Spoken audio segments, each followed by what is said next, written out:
Ladies and gentlemen, welcome back to another video. So today we're actually going to be talking about an article that was posted by Windows Central. Now they actually posted a little bit of information on COD 2024 specifically, which is going to be apparently codenamed, or at least they're thinking it's going to be called Black Ops Gulf War. Let me start off by saying I just got back from the dentist. They had to numb me up.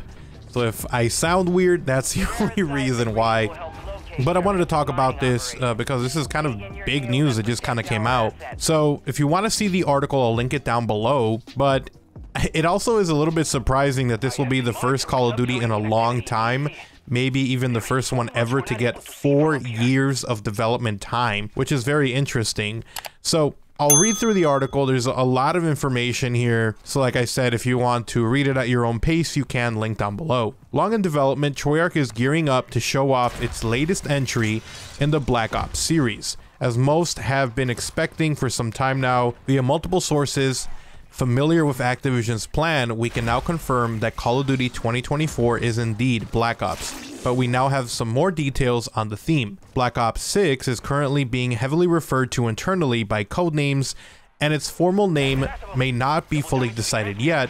However, given that Treyarch dropped a numerated name for its last entry, Call of Duty Black Ops Cold War, if we follow that convention, it could be that the next game is titled Call of Duty Black Ops Gulf War, confirming some previous reports.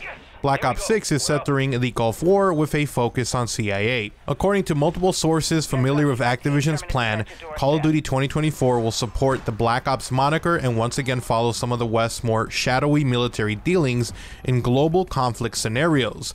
Black Ops 6 will take place during the Gulf War, which was the first major conflict between Saddam Hussein's Iraq and a coalition of US-led militaries.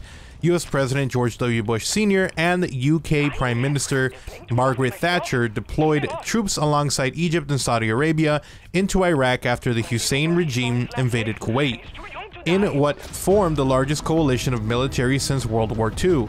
It also charted a new era of heavily televised conflict, with Operation Desert Storm becoming notorious for its live media coverage.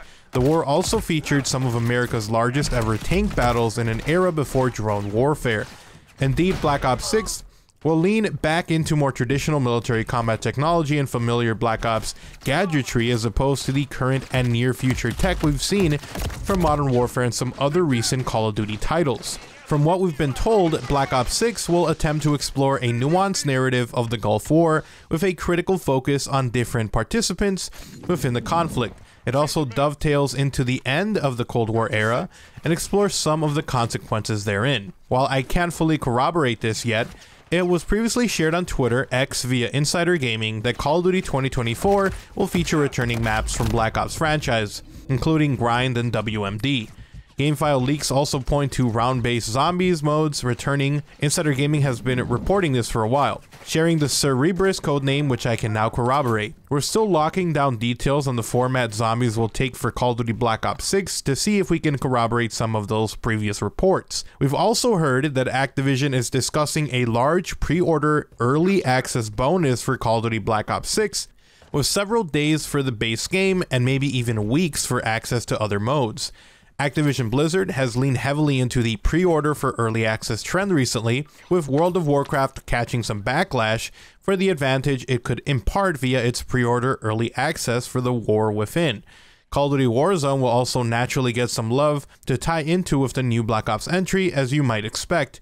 As usual, Call of Duty Black Ops 6 is targeting a late fall, early winter 2024 launch. Call of Duty Black Ops 6, or whatever they eventually decide to call it, will launch in the shadow of Call of Duty Modern Warfare 3, which has become notorious for the quality, or lack thereof, of its campaign mode.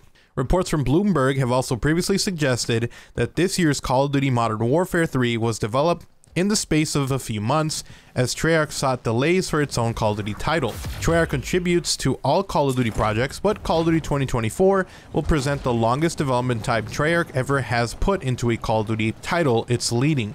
As such, some of the expectations will probably be higher than usual. Microsoft purchased Activision Blizzard and thus Call of Duty in 2023, finalizing a lengthy court battle to the tune of $71 billion. The enduring power of the Call of Duty franchise drove much of the value of that acquisition, and I suspect Microsoft and the leaders at Xbox will not want to see Call of Duty lose its luster with repeated instances of criticisms as seen with Modern Warfare 3, although perhaps it doesn't matter. Call of Duty Modern Warfare 3 still broke engagement records for Activision despite the negative feedback. So if you guys want to see the article, I'll link it down below, but it's kind of interesting that we have information basically on COD 4 or COD Black Ops 6, Gulf War, whatever you want to call it, and it looks like it's going to have round-based zombies, that it is going to, it obviously has the longest development time, but again, keep in mind what they mentioned also in that article is that Treyarch does actually work with other studios. In fact, they worked with the zombies here for Modern Warfare 3. So was it really a full development cycle, or was it them working on this game simultaneously with the other one? So really, is the 4 years more like 2, more like 3? We don't know, but we'll definitely see. With that said, I just wanted to get this information to you guys. Hopefully you enjoyed the video. If you did, drop a like. If you're new, make sure to subscribe with notifications on so you don't miss a single upload. And if you want to support the channel directly, you can do so by checking out my sponsors, Control Freak and Aim Controller. I use them every single time I play. Code OGXRAYZ gets you a discount. Link in the description below to that, or through my Amazon influencer page if you guys would much rather do it that way. And then if you guys want to talk and interact, at OGXRAYZ over on Twitter, give me a follow, link down below. You guys have an awesome day. Take care. I'm out. Peace.